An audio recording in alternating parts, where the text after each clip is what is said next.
사람 부르면 돈 들잖아.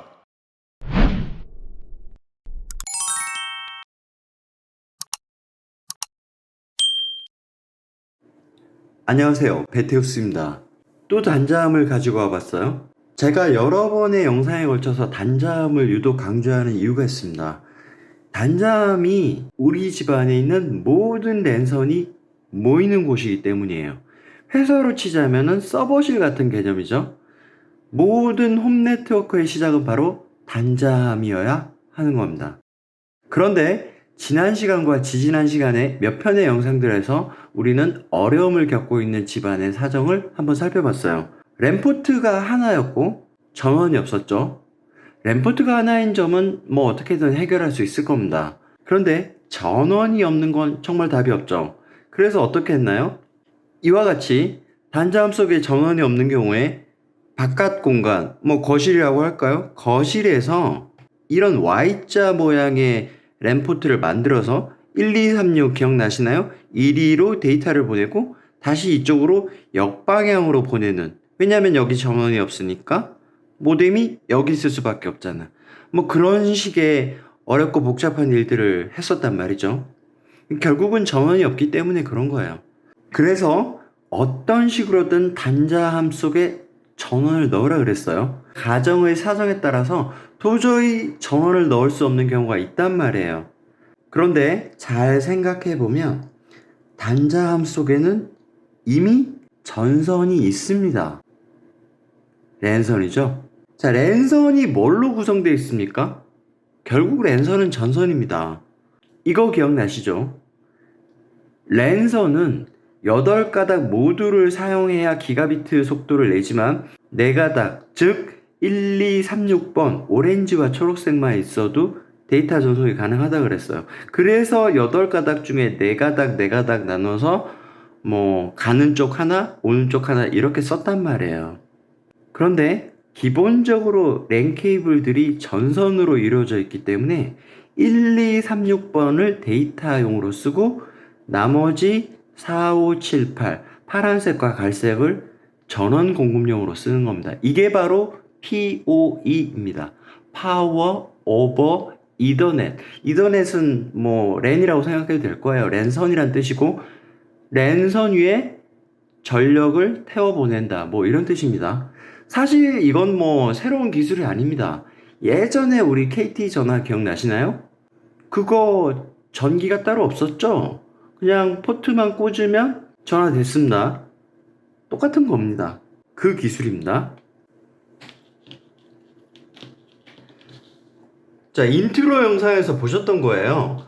어댑터인데 이런 식으로 연결해서 전원이 들어올 거란 말이죠. 그런데 물리적으로 거리가 멀어요. 이런 상황에서 PoE 패시브 어댑터라는 건데 암놈과 순놈으로 되어 있습니다. 얘가 여기 꽂혀야 되는데 꽂고 이 사이는 랜으로 연결한다. 그러면 전원이 들어오죠. 이거 전선입니다. 전선. 뭐 어렵지 않잖아요. 원래 얘가 어디에 쓰냐면 CCTV 같은 거 있잖아요. 뭐 마당 구석에 CCTV를 놓는다. 그러면 원래가 거기에 뭐 전원이 있을 리가 없잖아. 그러면 랜선과 전원선을 같이 필요로 하는데 그럴 때 쓰는 겁니다. PoE 전용 장비가 있어요. 얘가 랜선인데 랜선 중에 4가닥만 있어도 데이터가 가죠. 1236번. 여기를 보십시오. 1236번만 연결돼 있죠. 오렌지와 초록색만 있습니다. 나머지 파란색과 갈색은 뭐냐면 이겁니다. 이거 이해하시겠죠? 그러니까 이렇게 가서 갈라서 데이터는 일로 가고 전원은 일로 갑니다. 뭐 어려운 게 아니에요. 그래서 PoE 전용 장비는 이 전원이 없어요. 그냥 얘가 뭐 이렇게 물리는 겁니다. 뭐 CCTV도 있고 스위칭 허브도 있어요. 그러면 이 기기 내부에서 데이터와 전원을 갈라서 알아서 해주겠죠. 그런 게 전용 장비입니다. 오늘 우리는 전용 장비를 할 건 아니고요. 단순하게 단자함 속에 전원을 공급하는 것만 할 거기 때문에 이 부분은 쓰지 않을 겁니다.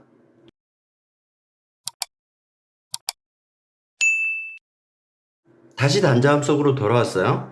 여기가 단자함 내부고 이쪽이 가장 랜을 안 쓸 것 같은 그런 방을 하나 고르는 거예요. 그쪽 방에서 이리로 단자함 속으로 전원을 한번 보내보겠습니다. 어댑터인데 여기에 바로 들어가야 될 건데 전원이 없으니까 이쪽 방에 꽂아서 이렇게 쓴다는 거죠. 패시브 어댑터의 피메일 쪽을 꽂아요. 그리고 이쪽 방에서 이 단자함 속으로 연결을 하면 되겠죠. 랜 케이블로 연결을 하는 겁니다. 이렇게 여기까지 연결이 된 거예요. 그러면 여기서 8가닥 중에 4가닥 파란색과 갈색인데 파란색이 플러스입니다. 갈색이 마이너스고요. 지금 전기 연결되어 있는 상태인 거예요. 요런데 지금 저는 그냥 막 했지만 요거 여러분들 선정리 잘 안 하면 쇼트 나겠죠. 조심하셔야 됩니다. 그리고 너무나 당연한 소리지만 지금 이거 결국 전원 연결하는 거나 마찬가지죠. 그러면 전원은 언제? 가장 마지막에 연결을 하는 겁니다. 일단 선부터 연결을 하는 거예요. 자, 여기서 파란색과 갈색이 전원선이고 이 오렌지색과 초록색은 현재는 안 쓰고 있는 거죠. 지금 안 쓰고 있잖아요. 우리는 전기만 연결할 거니까 이쪽 블럭의 원텐 블럭의 위쪽에도 파란색과 갈색을 연결을 해요. 그러면 여기까지 전선으로 연결된 겁니다. 여기서 파란색 플러스 갈색이 마이너스고요. 그러면 이쪽의 반대쪽에도 역시 패시브 어댑터를 꽂아줍니다. 이렇게요. 마지막으로 모뎀에다가 꽂습니다. 자, 이제 전원을 넣어 보겠습니다. 들어오죠? 다 한 겁니다. 이렇게 단자함 속에 전원을 공급했습니다. 그런데 단자함 속에 모뎀만 들어가면 조금 불만스럽잖아요. 공유기도 들어가면 좋고 필요에 따라서는 허브도 들어가면 좋습니다. 그런데 지금 우리가 전원을 하나를 연결했잖아요. 그리고 이 친구가 5V거든요. 대체로 통신 장비는 5V 아니면 12V예요. 만약에 여기에 모뎀 말고 공유기가 들어가는데 걔가 5V를 쓴다 그러면 그냥 여기서 하나 더 따도 되겠죠? 그러면 전력은 충분한가? 충분합니다. 보통 모뎀이 5W 정도밖에 안 써요. 그리고 유선 공유기 같은 경우는 한 10W, 15W 그 정도 쓸 거예요. 허브는 5W보다도 작겠습니다. 그런데 이 랜 케이블이 이 전선이 이렇게 작아 보여도 이게 꽤 높은 전류까지 허용을 하거든요. 실제로는 뭐 50W, 60W도 넣곤 해요. 그러니까 전압만 맞으면 그냥 여기서 따서 쓰면 돼요. 그런데 모뎀류는 5V인데 공유기는 주로 12V가 많단 말이에요. 그러면 이제 두 가지 옵션이 있을 수 있을 겁니다. 손재주가 조금 있으신 분은 뭐 12V 어댑터를 아예 여기서 달아서 여기서 스텝다운 컨버터 같은 걸 써서 5V를 따로 빼시든지, 그게 좀 어렵잖아요. 그러면 여기서 지금 현재 두 개를 쓰고 있잖아요. 파란색과 갈색을 쓰고 있습니다. 오렌지와 초록색이 놀고 있죠? 놀고 있습니다. 그럼 여기서 이거 하나만 달 게 아니라 선 더 따서 아답터 두 개 연결하면 돼요. 사실 이런 패시브 어댑터가 따로 필요하지도 않습니다. 손재주가 조금만 있으시고 전기에 대해서 아시는 분은 여기서 그냥, 이거 결국 전선이라 그랬어요. 이거 풀어버리시고 4, 5, 7, 8을 플러스 마이너스로 썼다 그랬잖아요. 1, 2, 3, 6도 전선으로 쓰면 되는 거잖아요. 그래서 이런 데서 여기서 이거 잘라버리십시오. 그리고 멀티 테스터 같은 걸로 플러스 마이너스 확인해서 연결해서 극성만 맞춰서 여기서 뽑아서 쓰시면 되는 겁니다. 다만 언제나 전기 작업을 할 때는 쇼트 주의하시고 항상 절연 처리를 잘 하셔야 될 겁니다. 이 원리만 아시면 돼요.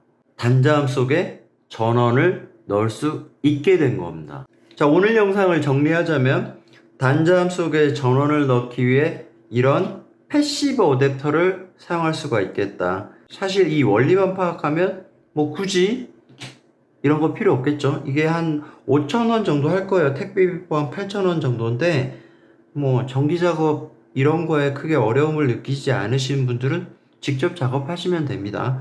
결국 핵심은 뭐냐면 랜선도 전선이었다.